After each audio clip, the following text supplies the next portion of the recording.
Meus irmãos, a paz do Senhor Jesus. Vamos colocar de pé e fazer uma oração.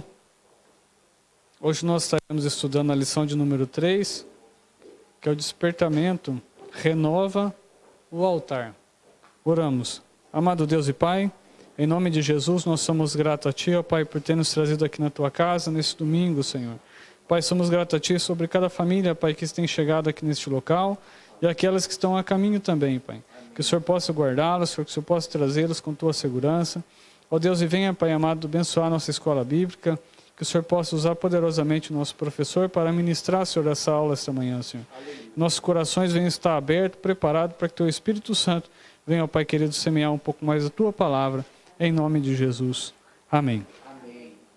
Queridos, essa lição, ela tem como texto áureo 1 Romanos, capítulo 18, versículo 30, que diz assim: Então Elias disse a todo o povo: Chegai-vos a mim. E todo o povo se chegou a ele e reparou o altar do Senhor que estava quebrado.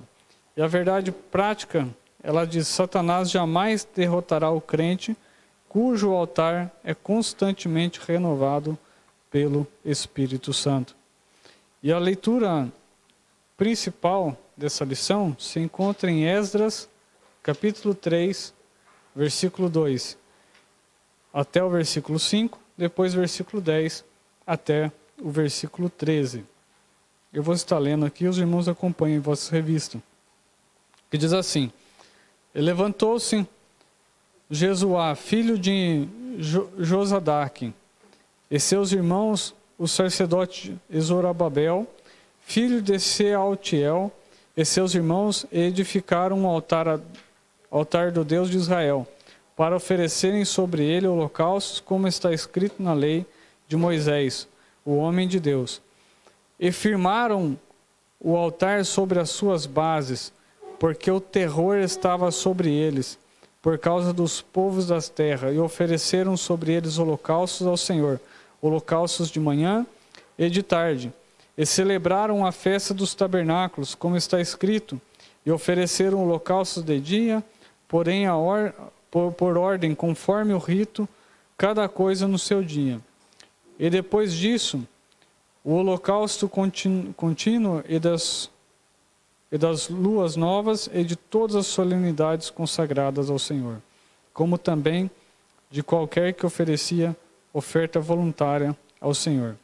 Quando, pois, os edificadores lançaram os alicerces do templo do Senhor, então apresentaram-se os sacerdotes, já paramentados e com trombetas, e os levitas, filhos de Asaf, com saltérios, para louvarem ao Senhor conforme a instituição de Davi, rei de Israel. E cantavam a revezes, louvando e celebrando ao Senhor, porque é bom, porque a sua benignidade dura para sempre sobre Israel. E todo o povo jubilou com grande júbilo, quando louvou o Senhor pela fundação da casa do Senhor. Porém, muitos dos sacerdotes e levitas, e chefe dos pais já velhos, que viram a primeira casa sobre os seus fundamentos, vendo perante os seus olhos esta casa, choraram em alta voz, mas muitos levantaram as vozes com júbilo e com alegria, de maneira que não discernia o povo as vozes de alegria das vozes do choro do povo, porque o povo jubilava com tão grande júbilo que as vozes se ouviam de muito longe. O objetivo dessa lição, primeiro, é elucidar o significado do altar para o antigo pacto, e depois entender que Cristo é o centro da nossa comunhão, e comprovar que nem todos os despertamentos de hoje têm características mencionadas de um verdadeiro despertamento. Que Deus possa abençoar o nosso professor nessa manhã, para trazer uma palavra dirigida pelo Espírito Santo ao nosso coração. Patrick.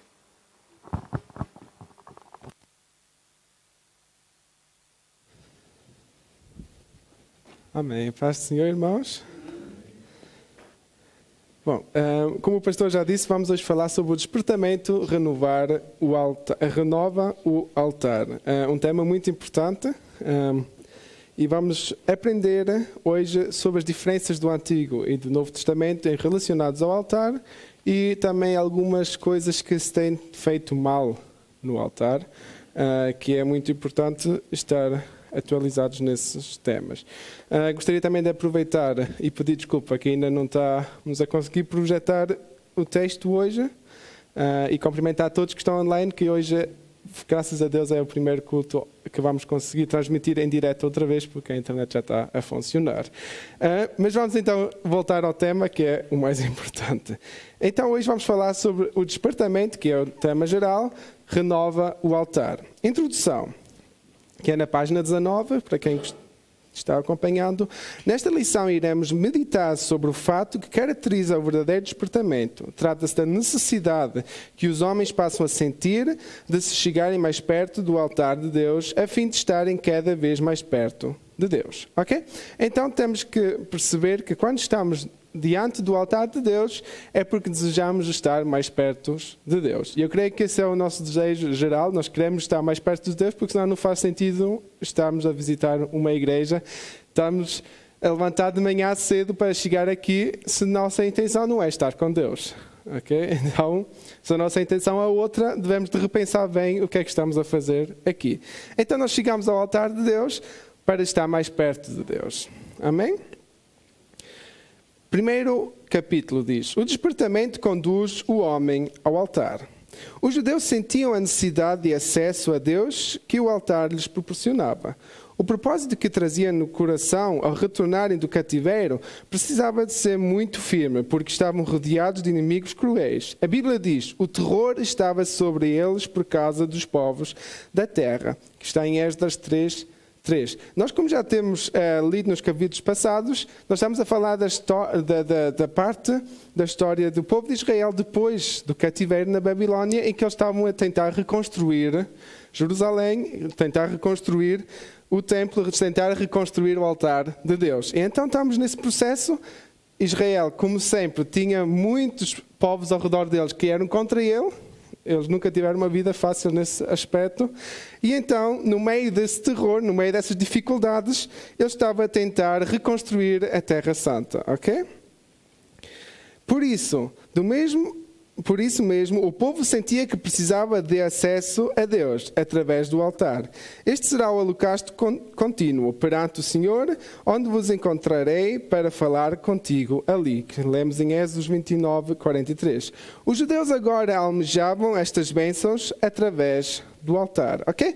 O povo de Israel percebeu que necessitavam do altar, que já tinham começado esse trabalho do altar desde os seus antepassados, desde que estiveram no Egito e estavam no deserto, então construíram o tabernáculo por ordem de Deus, e a partir daí sabiam que para estar com Deus necessitavam do altar. Okay? O meio deles estarem perto de Deus era através do altar. E isso é necessário nós percebemos que era assim que funcionava no Antigo Testamento. Okay? Nós vivemos depois do Antigo Testamento e tem algumas diferenças no dia de hoje. Mas é assim que eles sentiam que estavam perto de Deus, quando chegavam ao altar. Ok? Segundo ponto. Todos os despertamentos genuínos começam com a restauração do altar. Temos na Bíblia vários exemplos disto. Vejamos. No tempo do profeta Elias, nos dias do rei Acabe, e vamos ler isso em 1 de Reis 18, 16 a 40. Eu sei que é muito, mas vamos ler completo, porque vai nos ajudar melhor a compreender quão importante é a restauração do altar. 1 de Reis 18, 16 a 40.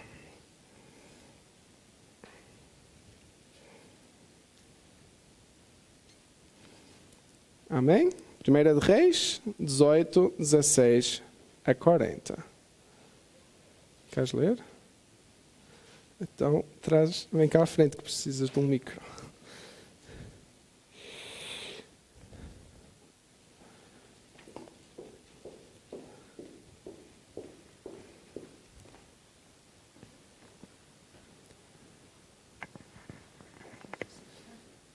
(16 até ao 40). Então foi Obadias encontrar-se com Acabe e lhe anunciou, e foi Acabe encontrar-se com Elias. Sucedeu que, vendo Acabe, Elias disse-lhe a Acabe: És tu o perturbador de Israel? Então disse ele: Eu não tenho perturbado Israel, mas tu e a casa de teu pai, porque deixaste os mandamentos do Senhor e seguiste os Balaíns. Agora, pois, envia junto a mim todo Israel no Monte Carmelo, como também os 450 profetas de Baal e os 400 profetas de Acera, que comem da mesa de Jezabel. Então enviou a Acabe os mensageiros a todos os filhos de Israel e ajuntou os profetas no Monte Carmelo. Então Elias se chegou a todo o povo e disse: Até quando cocheareis entre dois pensamentos? Se o Senhor é Deus, seguiam, e se Baal, seguiam. Porém o povo lhe não respondeu nada. Então disse Elias ao povo: Só eu fiquei por profeta do Senhor, e os profetas de Baal são 450 homens. Deem-nos, pois, 2 bezerros, e eles escolham para si um dos bezerros, e o dividam em pedaços e o ponham sobre a lenha. Porém, não lhe metam fogo. E eu preparei o outro bezerro e o porei sobre a lenha, e não lhe meterei fogo. Então invocai o nome do vosso Deus, e eu invocarei o nome do Senhor, e há de ser que o Deus que responder por fogo, esse será Deus. E todo o povo respondeu e disse: É boa esta palavra. E disse Elias aos profetas de Baal: Escolhei para vós um dos bezerros e preparai-o primeiro, porque sois muitos, e invocai o nome do vosso Deus, e não lhe metais fogo. E tomaram o bezerro que lhes deram, e o prepararam e invocaram o nome de Baal desde a manhã até ao meio-dia, dizendo: Baal, responde-nos. Porém nem havia voz, nem quem respondesse, e saltavam sobre o altar que se tinha feito. E sucedeu que ao meio-dia Elias zombava deles e dizia: Clamai em altas vozes, porque ele é um Deus. Pode ser que esteja falando, ou que tenha alguma coisa que fazer, ou que intente alguma viagem, porventura dorme e despertará. E eles clamavam a grande voz e se retalhavam com facas e com lancetas, conforme o seu costume, até derramarem sangue sobre si. E sucedeu que, passado o meio-dia, profetizaram eles até que a oferta de manjar se oferecesse, porém não houve voz, nem resposta, nem atenção alguma. Então Elias disse a todo o povo: Chegai-vos a mim. E todo o povo se chegou a ele, e reparou o altar do Senhor que estava quebrado. E Elias tomou 12 pedras, conforme o número das tribos dos filhos de Jacó, ao qual veio a palavra do Senhor, dizendo: Israel será o teu nome.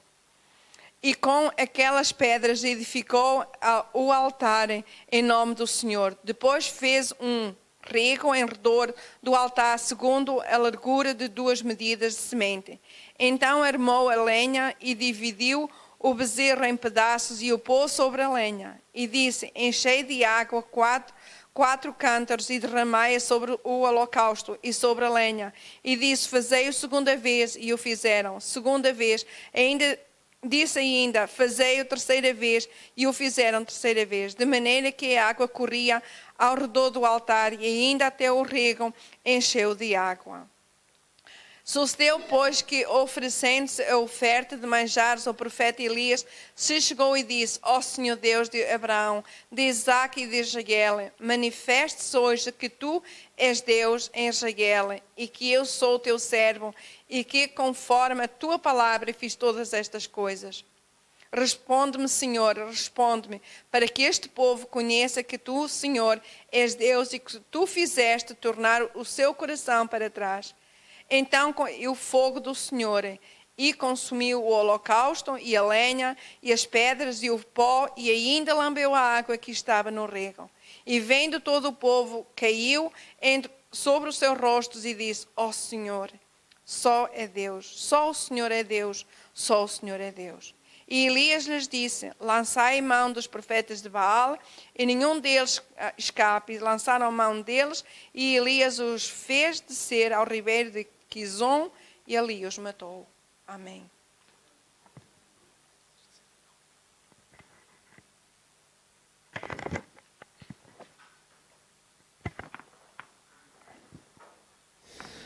Amém. Eu creio que todos vocês já conhecem esta parte. Eu vi o irmão António... Desliga. O irmão António também riu-se naquela parte. Eu, quando li também em casa, Elias estava a provocar mesmo, a dizer, se calhar o vosso Deus está a dormir, se calhar está de viagem. Mas é interessante vermos a importância aqui do altar. Naquele momento... Está ali. Naquele momento, o povo de Israel estava naquela confusão de ter o Deus de Baal e ter o nosso Deus, o Deus verdadeiro, e eles não estavam a adorar o Deus verdadeiro, mas sim aquele Deus de Baal. Então houve aquele processo em que Elias disse a Acabe para trazer os profetas todos, e estamos a ver que eram 450 profetas contra Elias, Deus contra Baal neste momento, e o que podemos perceber aqui também é que Elias estava plenamente cumprindo a vontade de Deus. Estava cheio de fé que Deus ia fazer algo naquele momento, porque cada um de nós que já tentou acender uma fogueira sabe que não vai botar 3 baldes de água por cima da lenha para tentar acender a fogueira. Mas Elias estava tão confiante que ia acontecer algo. E o ponto-chave aqui, falando do altar, é o versículo 30, que diz: Então Elias disse a todo o povo, chegai-vos a mim, e todo o povo se chegou a ele, e reparou o altar do Senhor que estava quebrado. Foi necessário que o altar fosse restaurado naquele momento, ok? E Elias não fez isso sozinho, porque senão era só um altar entre ele e Deus. Fez junto com o povo. O povo tinha que estar presente para saber que aquilo era a vontade de Deus, para perceber que não é só algo para Elias, era algo para eles, ok? Então, no confronto com os profetas de Baal, a primeira coisa que Elias fez foi reparar o altar que estava quebrado, como acabamos de ler. Depois sacrificou sobre ele e orou a Deus. O fogo desceu e o povo exclamou: Só o Senhor é Deus, só o Senhor é Deus. O despertamento decorreu do concerto do altar. Okay? Foi necessário recuperar esse altar para haver o despertamento no povo de Israel. Ok? Sem o altar, se não houvesse essa demonstração do poder de Deus, dirigido por Deus mesmo, porque há demonstrações do poder de Deus feito pelo homem, que não são o poder de Deus, nem são demonstrações que Deus quer, ok? Vamos ler isso no 3º capítulo. Mas essa demonstração do poder de Deus, dirigida por Deus mesmo, através de Elias, foi necessária para o povo reconhecer que havia algo que mudar na vida deles. O despertamento estava para acontecer e foi então necessário reconstruir esse altar. Ponto B. Quando o piedoso rei Ezequias assumiu o trono de Judá, já no 1º ano do seu reinado, ele abriu as portas da casa do Senhor e a separou. Mandou purificar o templo, tirar fora toda a imundícia, purificar o altar do holocausto que havia sido substituído no reinado do seu antecessor Acaz, por um altar construído com modelo copiado de Damasco. Quando então os sacerdotes sacrificaram sobre o altar santificado, começou um novo cântico na casa de Deus. O despertamento levou à separação do altar. Ok? Foi, aqui nessa parte, nós vimos que foi necessário tirar tudo o que estava de mal dentro do templo, foi necessário reconstruir o altar, e nós vemos bem quando existe um culto, quando existe um despertamento, Deus leva o povo a louvá-lo. Ok? Existiu um cântico novo naquele momento, o povo foi renovado e reconciliado com Deus Pai. Amém? C. Quando os judeus voltaram do cativeiro, construíram um altar sobre as suas antigas bases, de modo como manda a lei, como já lemos em estas. E sacrificaram holocaustos ao Senhor. A alegria foi grande entre os judeus, pois podiam de novo sacrificar a Deus e celebrar a festa dos tabernáculos. O culto a Deus havia recomeçado. Ok? Então percebemos também que parte do culto, parte da nossa entrega ao altar é também sacrificar algo a Deus. Ok? Naquele tempo era sacrifício de animais, porque o sangue do animal era que reconciliava o povo e que limpava os pecados do povo, ok? Então, temos isso em mente. Vamos só dar um salto no subsídio cultural, que é normalmente para o professor, mas eu achei interessante a parte, o que é o altar, ok? Aqui tem várias explicações, tem várias palavras de hebraico, que é misbeach, ou sulan, ou também do grego, que diz tisiastrion, ou altera, altaria, em latim. E tudo quer dizer ao queimar, ao sacrifício. Vai tudo na mesma direção. Isso é o significado original de altar. E depois continua. Todos julgam geralmente que um altar genuíno é a parte de um templo, de uma catedral, de uma mesquita ou de uma sinagoga reservada exclusivamente aos pastores, aos sacerdotes ou aos rabinos. Ok? Se nós olharmos aqui para a nossa igreja, nós chamamos este lugar aqui de púlpito. Isso podíamos tratar de altar, ok? Mas o altar não é isto, ok? Não é este lugar. O altar, nós vamos perceber que é quando nós decidimos estar mais perto de Deus. Quando nós dizemos Jesus, que foi o nosso sacrifício, que morreu na cruz pelos nossos pecados e reconhecemos que Ele é o nosso Senhor e Salvador, então aí estamos construindo um altar perante Deus, ok? Não é isto que é o altar, ok? Isto é um lugar, isto é uma casa consagrada para ministrarmos a palavra de Deus, para estarmos juntos como igreja, como corpo, mas isto não é o altar, ok? E isso temos que perceber.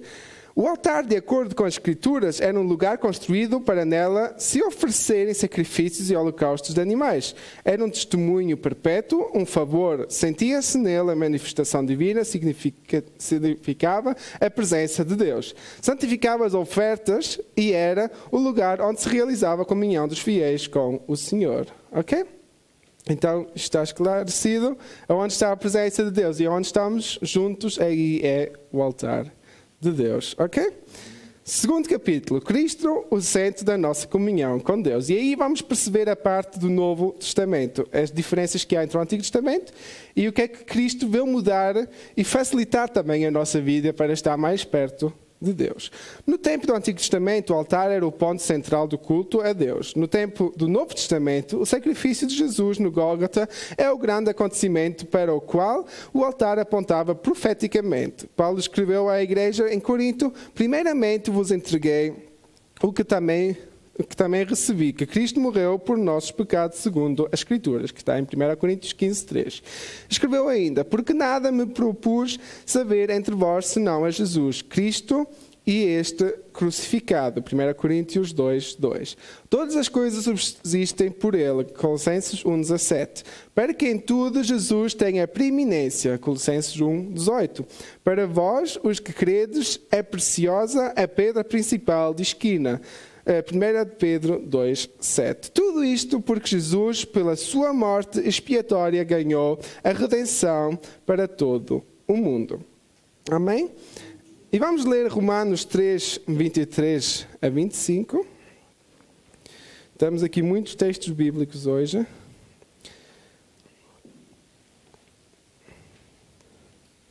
Romanos 3:23 a 25.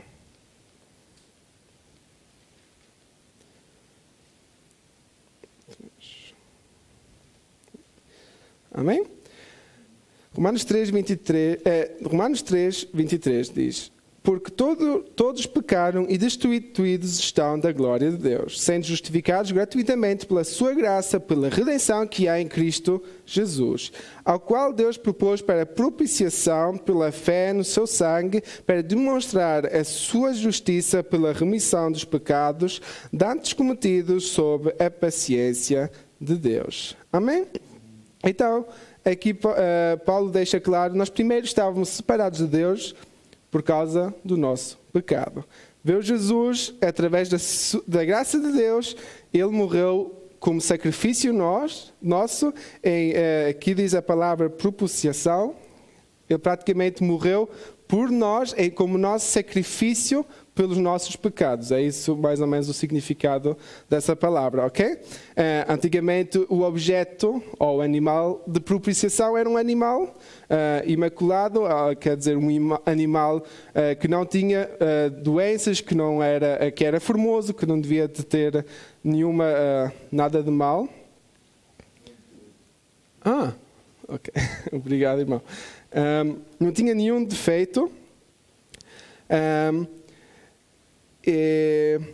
Mas então, Jesus tomou esse posto por nós, ok? E através desse seu sacrifício nós podemos voltar a ter comunhão com Deus, ok?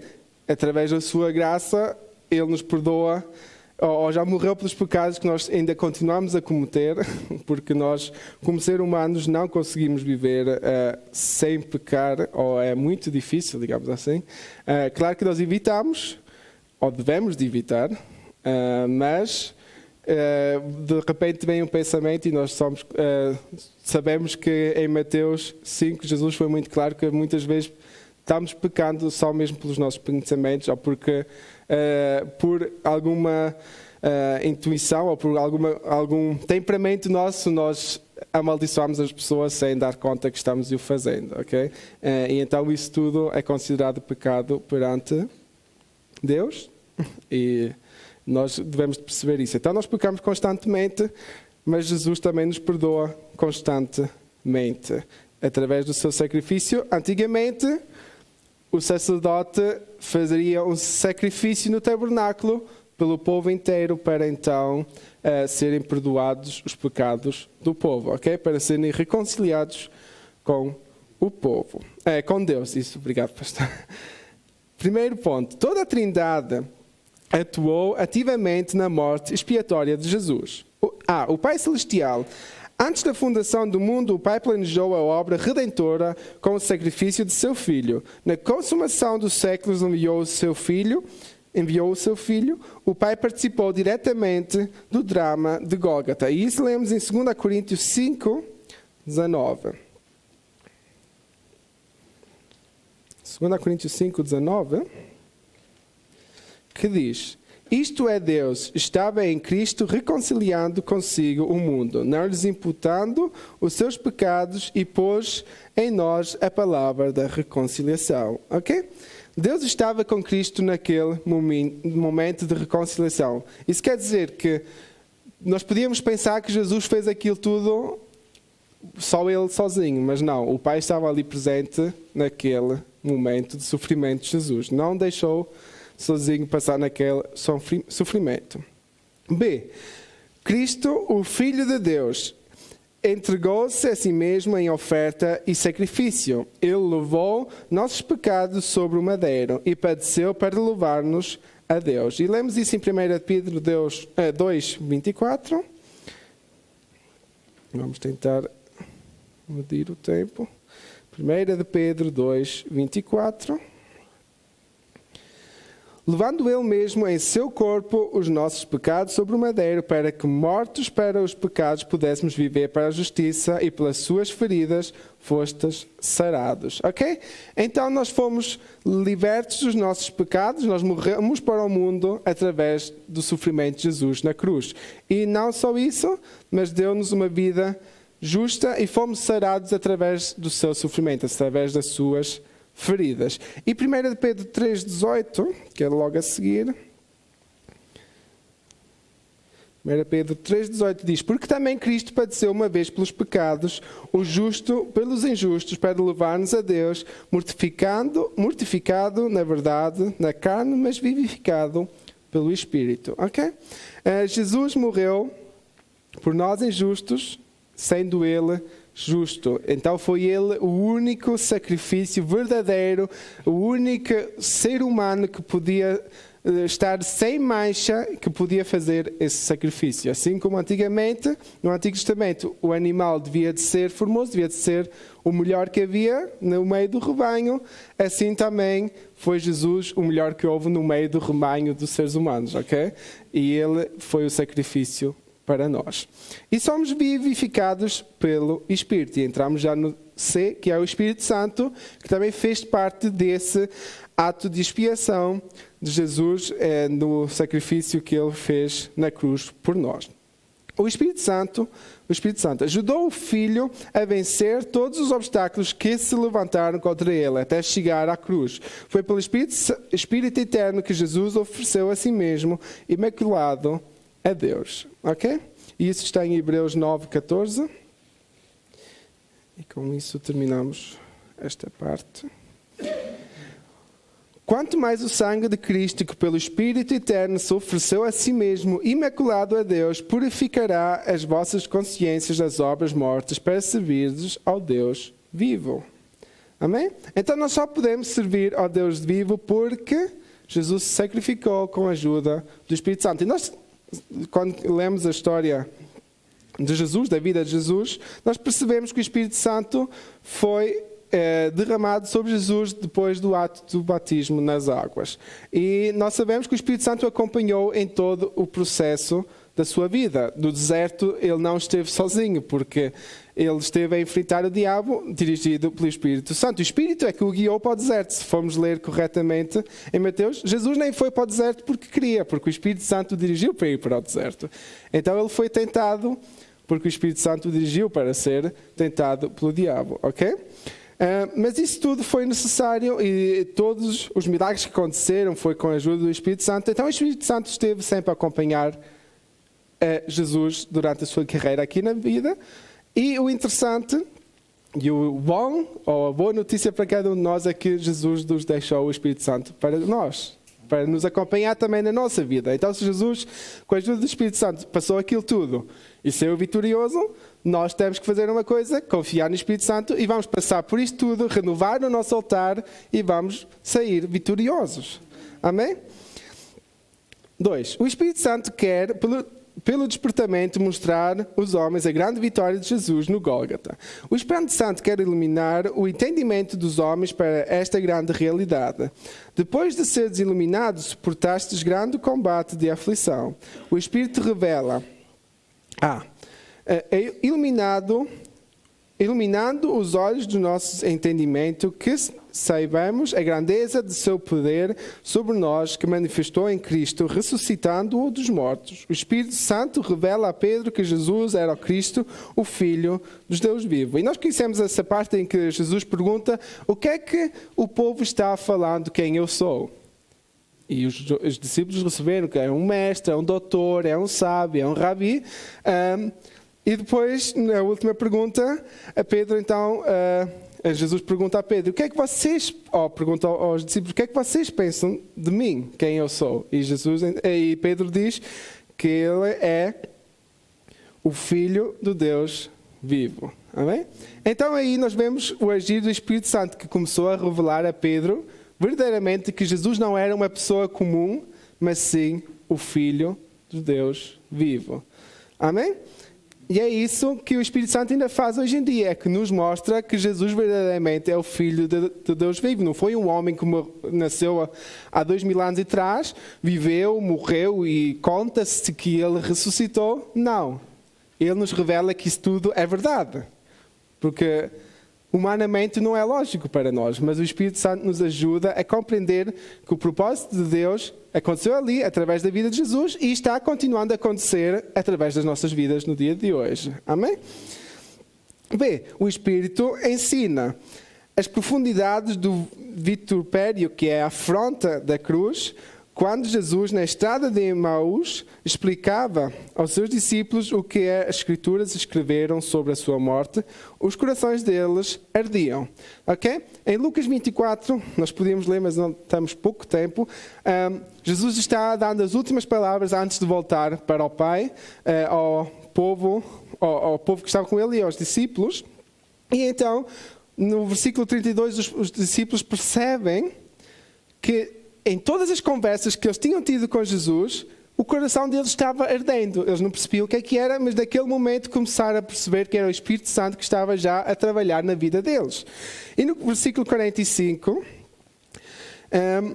eles então reconhecem, Jesus abriu-lhes a mente através do Espírito Santo para eles entenderem tudo que tinha sucedido, para entenderem tudo aquilo que estava revelado no Antigo Testamento, que era a Torá, que eles tinham acesso naquele momento, e para depois, no Pentecostes, já estar preparados para receber o Espírito Santo e pregar e evangelizar e tudo aquilo que nós vemos em Atos dos Apóstolos, que continua até ao dia de hoje.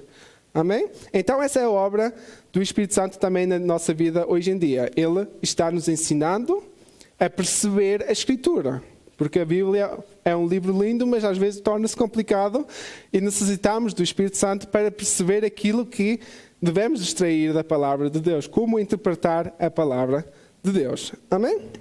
C.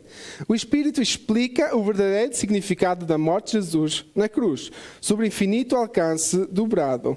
Está consumado. Deus confirmou esta palavra do seu Filho, fazendo rasgar o véu do alto a baixo, mostrando à humanidade um novo e vivo caminho que havia sido possível pelo véu, isto é, pela carne de Jesus. Por meio desta vitória, os principados e potestades satânicos foram despojados e Jesus triunfou sobre eles na cruz. Por isto temos nele a vitória. Pela fé em Jesus Cristo podemos vencer o mundo, por causa do brado está consumado. A justiça de Cristo agora é oferecida gratuitamente àqueles que crerem em Jesus. Amém? E aí volta a explicação porque é tão importante que o véu foi rasgado no templo. Antigamente, no Antigo Testamento, só os sacerdotes e o sumo sacerdote tinham acesso ao templo. E só o sumo sacerdote tinha acesso ao lugar santíssimo. Isso quer dizer que só o sumo sacerdote praticamente tinha acesso à presença de Deus. Para o povo todo. O povo estava à parte. O povo conhecia ou tinha tempos bons se o sumo sacerdote era bom. O povo tinha tempos maus se o sumo sacerdote era mau. Até que, como sabemos, prendiam o sumo sacerdote numa corda, porque se ele tivesse pecado, tinham que puxar o morto, porque ninguém podia entrar dentro daquele lugar, tirar o morto do lugar altíssimo. Okay? Jesus veio quebrar isso. Quando ele diz está consumado, o véu rasgou, abriu as portas para nós chegarmos na presença de Deus, para termos um altar pessoal com Deus, para termos acesso e estar mais perto de Deus. Amém? E é isso que o Espírito Santo veio também explicar e continua explicando a nós no dia de hoje. O verdadeiro significado de Jesus ter morrido na cruz. O síntese diz, no Novo Testamento, Cristo tornou-se o centro da nossa comunhão com Deus através da sua morte expiatória, trazendo redenção a todos os homens. Não temos mais o altar como no ponto central de culto a Deus, como no Antigo Testamento. Okay? Então o altar físico de pedras tornou a perder o valor porque Jesus tornou a colocar esse altar em nós. Nós temos acesso a Deus em qualquer lugar. Se nós estamos no banheiro a ler a Bíblia, esse torna-se o nosso altar, porque é o lugar em que estamos com Deus. Não temos que vir ao templo uma vez por ano para pedir perdão pelos pecados. Nós podemos fazer no momento. Nós temos acesso direto a Deus através de Jesus Cristo. Amém? Terceiro capítulo, e temos que acelerar, que estamos a ultrapassar o tempo. Alguns dizem que nem todos os despertamentos de hoje têm a característica que são mencionadas nesta lição. Concordamos plenamente que já no tempo dos apóstolos havia movimentos que realmente tinham alguma aparência de sabedoria, em devoção voluntária, humilde e em disciplina do corpo, mas não são de valor algum, senão para a satisfação da carne, que diz Colossenses 2:23. Também em nossos dias aparecem movimentos que são imitações baratas do verdadeiro despertamento. Muitos destes movimentos empregam técnicas avançadas de dominações psicológicas. Estes avivalistas ou especialistas sabem, com suas técnicas, dominar o auditório e podem fazer o público rir, chorar, jubilar, pular, bater palmas, etc. Sabem até imitar o batismo no Espírito Santo, ensinando o povo a falar em línguas. São, porém, experiências sem nenhum poder e sem a menor reverência.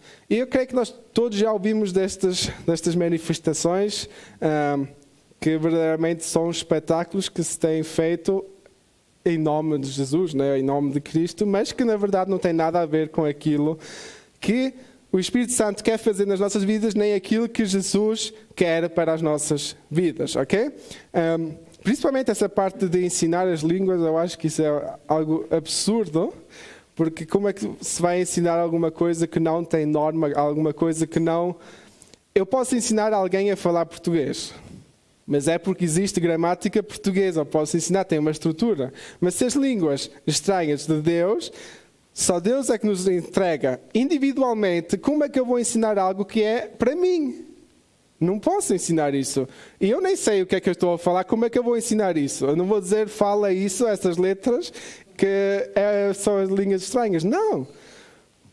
Não é assim que funciona. Isso é ridículo. Mas, infelizmente, existe isso. Existem escolas de linguagem bíblica, de linguagem estranhas, não é? Isso é muito estranho. Mas temos que ter cuidado com isso. Porque, como aqui está escrito, são imitações baratas. Não é aquilo que Deus quer. São imitações de algo. E é assim como Jesus também nos tinha avisado que haveria falsos profetas. Temos que ter cuidado. Haveria falsos mestres. E nós estamos a ver que há muitas igrejas, há muitas denominações, e temos que ter cuidado com aquilo que é pregado, com aquilo que é feito, com aquilo que são os movimentos que sucedem, porque nós verdadeiramente queremos viver aquilo que Deus nos ensina através da sua palavra e qual é o seu propósito para as nossas vidas. E é isso que é o único válido, é a sua palavra. Não é nenhum movimento, não é nenhum método.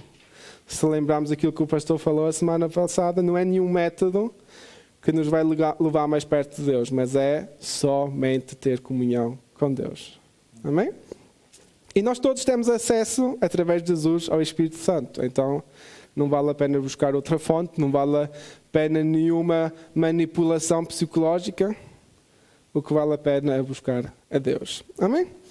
Uma das nossas igrejas sentiu-se obrigada a orientar os irmãos acerca de um movimento que faz das suas reuniões shows com apresentações dos cantores evangélicos. Nesses shows dominam aplausos, vaias, gritos, assobios, bebidas alcoólicas, jovens dançando e se quebrantando de modo até mesmo sensual, enquanto os hinos estão sendo entoados. Cuidado! Este tipo de imitação pode fazer com que a glória de Deus se afaste.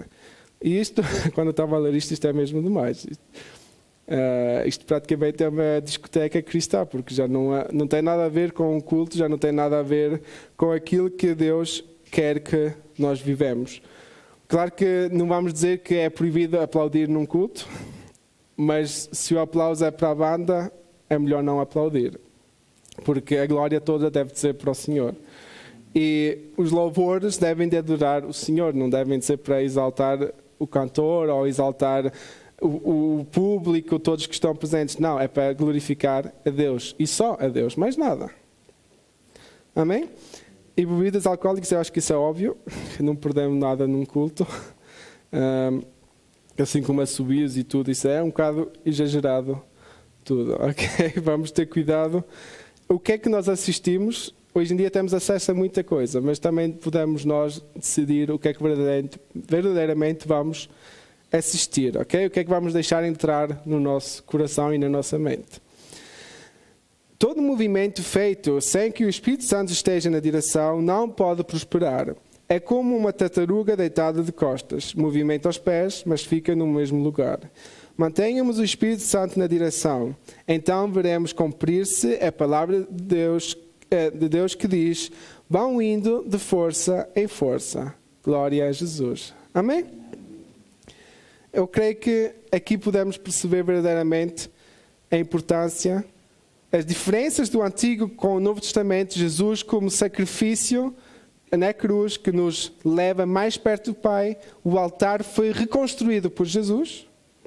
Nós fomos alcançados por Jesus, porque senão nós nem podíamos estar incluídos nessa vida de crentes. No Antigo Testamento eram muitos poucos os gentios, os estrangeiros, que não eram judeus, que participavam da vida do povo de Israel. Mas nós fomos alcançados através de Jesus, porque Jesus enviou os seus discípulos para todo o mundo. E graças a Deus por isso que podemos estar hoje aqui.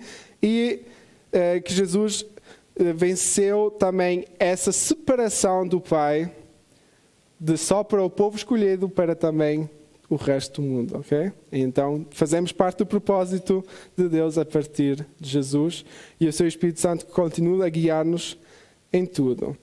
Amém? Muito obrigado e entrego ao pastor André.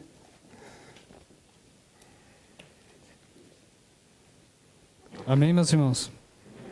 Deus abençoe nosso diácono Patrick. Excelente aula.